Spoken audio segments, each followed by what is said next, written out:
Welcome with wholeness and gratitude to the Academy of Self-Mastery.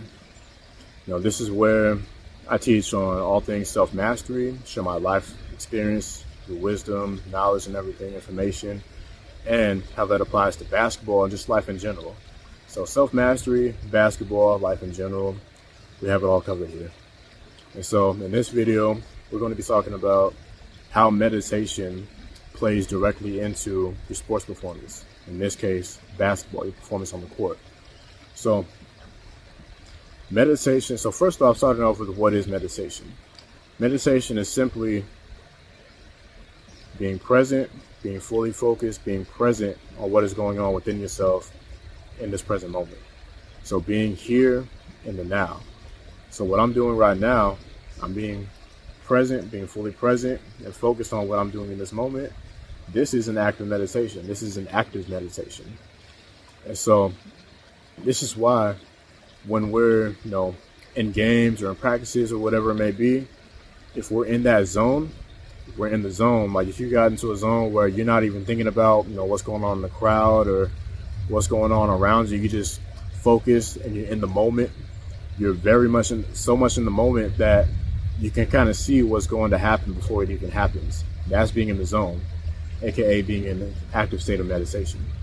And so when we're in these states of meditation, we are so ingrained in the present moment. We're so grounded in the present moment that we're aware and conscious of everything that's going on within us and around us. So this translates to basketball in the way that we're able to more easily access being in that zone. So that zone may feel different for everyone, every player, but the results are the same. You're very focused on what's going on in front of you. You're very grounded in the moment and you're calm in the mind. So you're calm in the mind, but your body is ready for the action. So it's kind of like, think of it like how animals out in the wild, think of like a lion or a tiger or something like that. When they're on the prowl, when they're hunting for another animal to eat, they're very calm in the mind. They're calm in the body, and they're waiting for that right chance to strike. They're slowly and progressively getting themselves in position to strike when the time is right. And the only way they will know the time is right is when they listen to themselves, they listen to the intuition, not just their mind, not just what's going on around them, but they listen to their intuition. So that's another benefit of meditating, understanding what your intuition is, how it sounds like for you, and how it feels for you, and allowing it to guide you step by step in every moment. Because our intuition is here for everyone. Everyone has an intuition. Some people call it the conscience, but really the conscience is something different. Your intuition is your intuitive knowledge.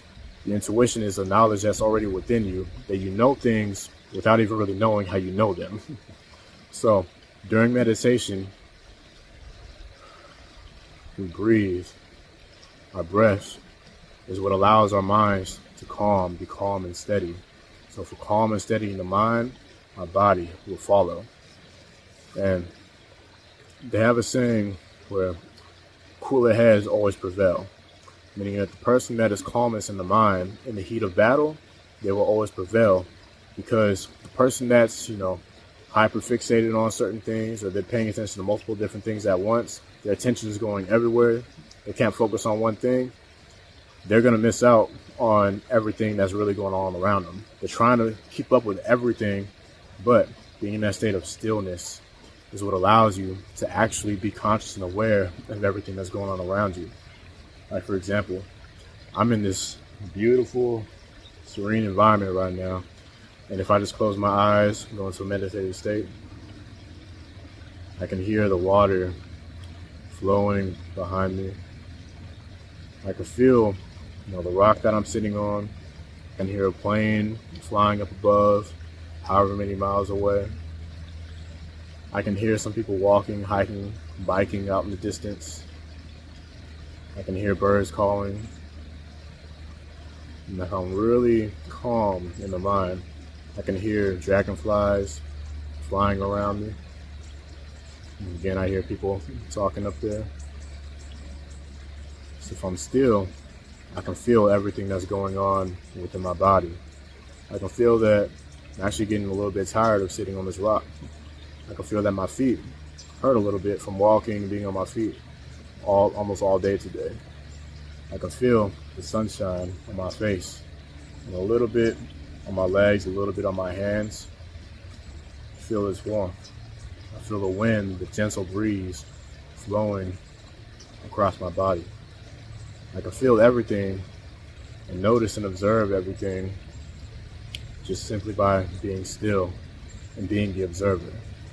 So if you practice during meditation being still and being the observer, that's how you unlock getting into the zone when you're playing basketball. Because practicing being in a state of stillness allows us to fully embody the state of stillness almost throughout all aspects of ourselves and through all times of the day. So even if, say, like, for example, you're in class or you're at your job or whatever it is, where you're sitting there for long periods of time, you can practice being still and practice in that state of stillness, focusing on what you're supposed to be focusing on, which is maybe the teacher talking or the work that's due in front of you, whatever it may be. You're able to attune your focus to whatever it is that you're supposed to be focusing on and actually be fully present with that focus. Because if our mind is everywhere all the time, it's kind of like, they call it the monkey mind, like constant thoughts are happening like pretty much every time at all moments. Those thoughts are always there because we're in a society that's always mentally stimulating. We have these phones, which are great tools, but they also can be great distractions. We have social media. We're exposed to so much different information almost at all times. At one post you're seeing basketball highlights. Next post you're seeing relationship advice. Next post you're seeing something crazy going on, like some meme or something like that. You're exposed to all this different information so many times throughout the day to where it's training our minds to almost be focused on so many different things at once that we're actually not focused at all. It's kind of like, camera aperture. If you focus the camera on one specific thing, it's going to be the most clear, the most high definition picture that you can have. But if you open the aperture too much, you're trying to focus on the whole environment in front of you, now everything becomes blurry. You can't even really see what's actually in front of you. You can't tell if there's a bird flying by. You can't tell if that's grass or dirt, if there's water there. You can't tell any of it because the aperture is too wide. The camera lens is trying to focus on too much at once. But again, being in that state of stillness, you're able to dial back into yourself. So that's really the truth. That's the secret of meditation, is just going within yourself, being the observer, observing yourself relative to what's going on around you. So by being able to see and feel and experience what's going on within yourself, you have a choice. Am I able to block out these thoughts? Which most people aren't. Even I'm not really able to block out my thoughts. Or am I able to simply shift my focus away from my thoughts and focus on my breathing, focus on the action that I'm doing in basketball, dribbling, shooting. We practice so much in basketball to be the best that we can be. But what most players don't really understand is how to actually focus and be intentional during their workouts. This is why I always teach, what are your intentions? I always ask, what are your intentions before every workout? And then during the workout, sometimes I may check in. Are you doing this right? Are you being aware of yourself? Are you being conscious of your actions right now? Because if you're not, if you're just doing things just to do them, your body may have some type of muscle memory that is downloading, but really you're not getting the full benefits. All because you're not being fully focused, you're not being present, you're not being intentional, you're not being conscious and aware of what you're actually doing in the moment. And again, this is where stillness comes into play. It may sound kind of contradictory, stillness while in action, but the two can coexist. We exist in a matrix of duality. We exist where everything is polarized, where it's either this or that, light or dark, black or white, Democrat, Republican, this or that. That duality aspect is really polarizing. So if we're not centered, if we're not grounded within ourselves, we can easily fall into the trap of duality. But the real power that comes from meditation, that comes from being in a state of stillness, is being centered within yourself, knowing that you are the I am, aka you are your higher self. You are the creator. The creator is within all of us. So if we embrace that, if we embody that, being stillness, being I am in stillness, then that unlocks everything for us.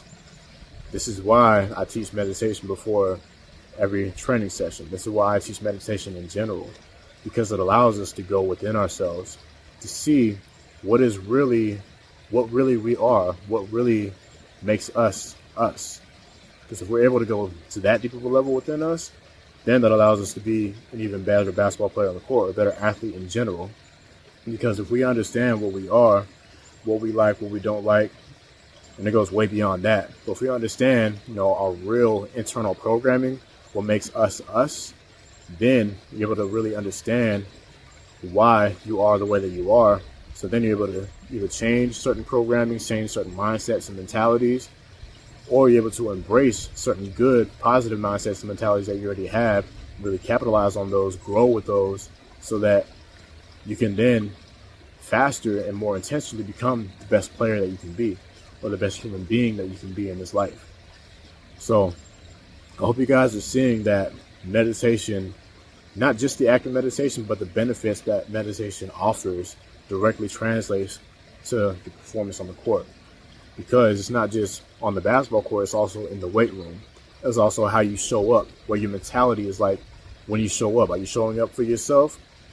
Meaning, are you showing up for yourself? Meaning, are you showing up to be the best that you can be? Are you showing up in a loving and healthy way towards yourself? Or there's the opposite side of the coin of, are you showing up for yourself in your ego? Are you just trying to be the best that you can be so you can dominate over others? So there's a difference. So what is it for you? Are you doing it from a place of love? Or are you doing it from, a place of fear or a place of ego? So you uncover those thought forms, those thought patterns, those mentalities, those reasons during meditation. So when you go within yourself, you can see what you're really made of. Are you operating from a place of love, or are you operating from a place of fear? Again, that duality. But really, love is at the core of everything. That's why I keep pointing towards my heart space. Because love, if we're in the embodiment of love, then we don't have anything to really worry about. If we're embodying love, then we're always going to show up the best that we can for ourselves and for our loved ones. Because if we don't show up the best for ourselves, if we don't show up for ourselves as best as we can, then how are we ever going to show up as best as we can for our loved ones? It's like trying to pour from a glass that's half empty.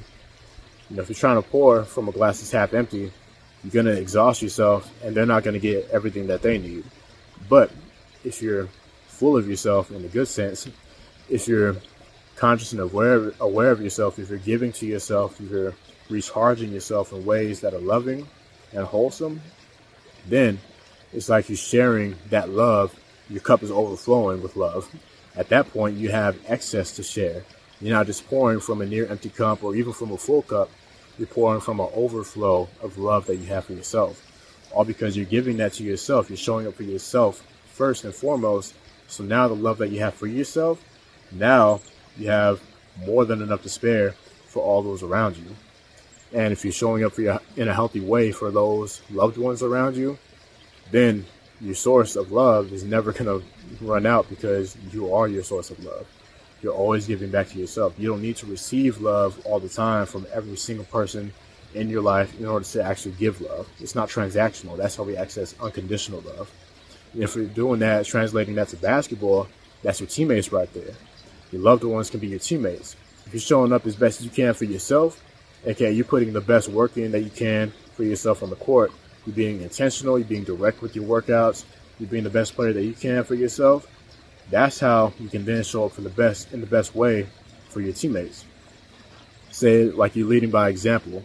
You're showing your teammates how to do a certain move, or you're leading by example by showing what kind of mentality a professional basketball player has, or even just a high level amateur basketball player has. You're showing that because you have a love for yourself, now that love is being projected onto everyone else, that love is being shared with everyone else. Now they see what a good example of love, self-love can be on the basketball court. Because that, like, for example, Kobe Bryant, one of the greatest of all time, known for the Mamba mentality. He led very fiercely, but that fierceness came from love.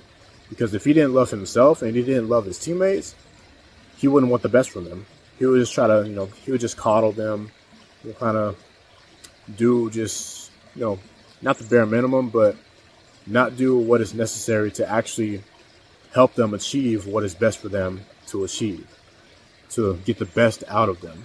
He's not doing it strictly because he wants to win. He's doing it because he wants to win and be the best that he can be, and to help his players, his teammates, be the best that they can be for themselves. Because if you have that love within yourself, you automatically want to share it with everyone else. That's like, for example, why I'm making these videos, why I'm sharing everything that I can share, simply because I want to be the best for myself. I want to be the best that I can be for myself and for my loved ones. And everyone who's in my life, they're one of my loved ones. They're one of my people. And so I'm showing up as best as I can for myself so I can be the best I can for you. And so that's an example of unconditional love right there. Even if you don't show up the best that you can for yourself, I'm going to demand that excellence because I see that potential within yourself. If you're not going to show up as best as you can, I'm going to inspire you to do so.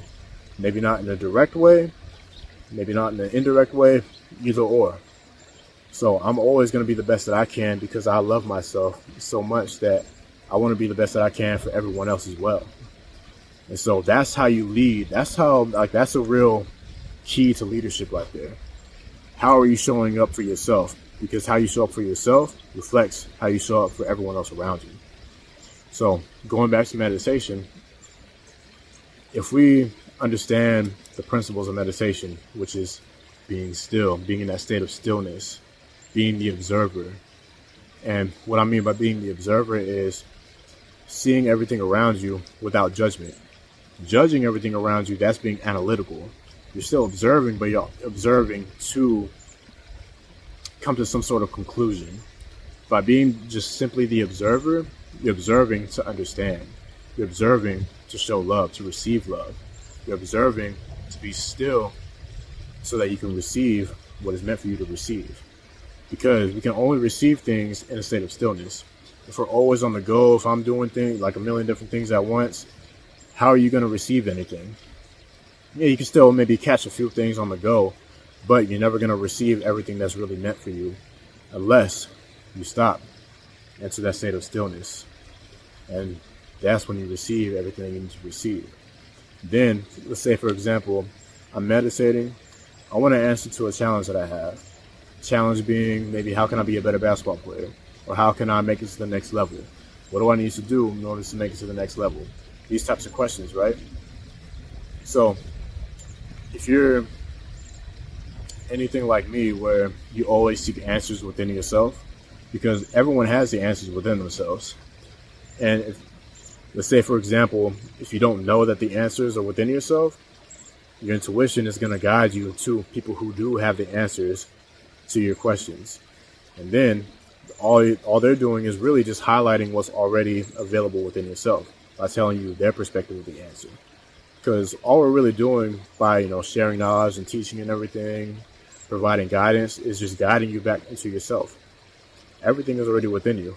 That's a real deep secret, heavy secret to this whole universe, to this whole matrix that we're in. So if we understand that everything is within ourselves, and we practice meditating and asking the questions and then being in stillness so that we can receive the questions, you just learn the cheat code of life right there. That's how, like, say, for example, like Buddhist monks, or just really any person that's high level, highly spiritual, they always seek guidance from within first, because they know that everything is within themselves. And that's something that I can't prove to you. I can only encourage you to see for yourself. So I think I'm going to end it off on that. Practice meditating every day. even if it's just for 30 seconds, 5 minutes. I recommend practicing for 5 to 10 minutes every day. And for me personally, I try to meditate. I try to carve out time for at least an hour of meditation every day. That's how I receive so many answers. That's how I receive so much guidance within myself, from my spirit guides, from my guardian angels, and also from my loved ones around me. If I'm, seeking an answer and it's not clearly showing up within myself, then I know I may have to answer, or I may have to go to someone who has the knowledge and experience, ask them the question, and then they trigger that knowledge, that knowing, that awakening within me. So practice meditation at least 5 to 10 minutes every day. I recommend immediately after you wake up, maybe reflect on your dreams for a little bit, meditate on those, and then also before you go to sleep. If not, also sometime, throughout the middle of the day. So practice meditation 5 to 10 minutes at least. Start there. Let that be your building block. Because meditation is like a muscle. It's literally like a sport. The more you practice a sport, the better you usually get. The more you practice meditation, the better you're going to get. So practice 5 to 10 minutes every day. Practice just breathing smoothly, breathing fully. Inhale and exhale. And quick side note, I'm going to be having guided meditations on this Patreon channel and a little bit on my Athletic Self-Mastery channel as well. But practice meditating, practice entering to that state of stillness, not responding or reacting to your thoughts, simply allowing your thoughts to flow. They're in your mind, but you don't have to give in to them. You don't have to really pay attention to them. They can be there without you focusing on them. So I say that's the first step right now. Practice meditating by entering to that state of stillness. Focus on your breath. And if you can, feel into your heartbeat. That means that you're feeling even deeper into yourself. Go focus on your breath, if not your heartbeat, and allow your present awareness, allow your consciousness to be focused on just that heartbeat or that breath. Like I said, thoughts are going to be there, but the key is focus. Direct your focus to your breath or your heart so that your mind isn't focused on the thoughts that you have. You're not reacting or responding to the thoughts that you have. Now you're entering into that state of stillness so that now you're able to just rest there. You're able to be there.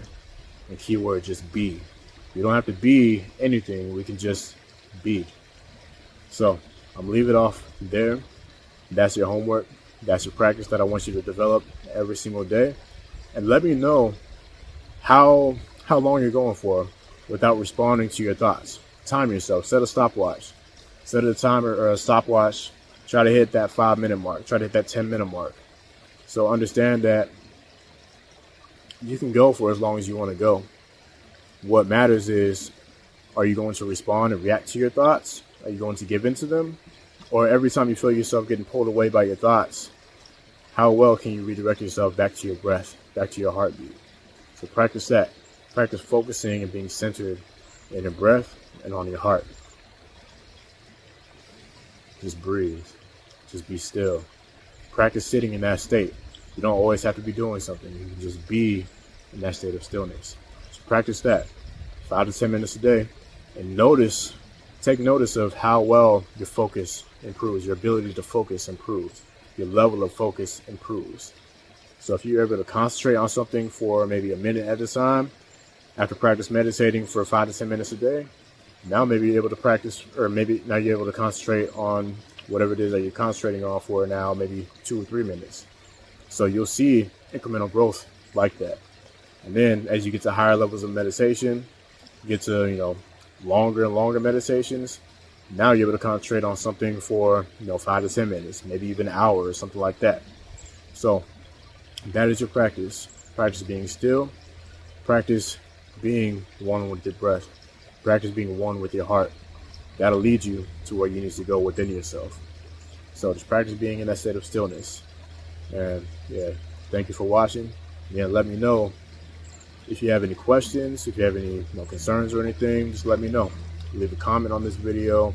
Feel free to reach out to me directly. Whatever the case may be, feel free to ask any questions or to reach out in any way that you want to. So I'll send you off with love. gratitude, wholeness, and respect. Much love to you. Ashe.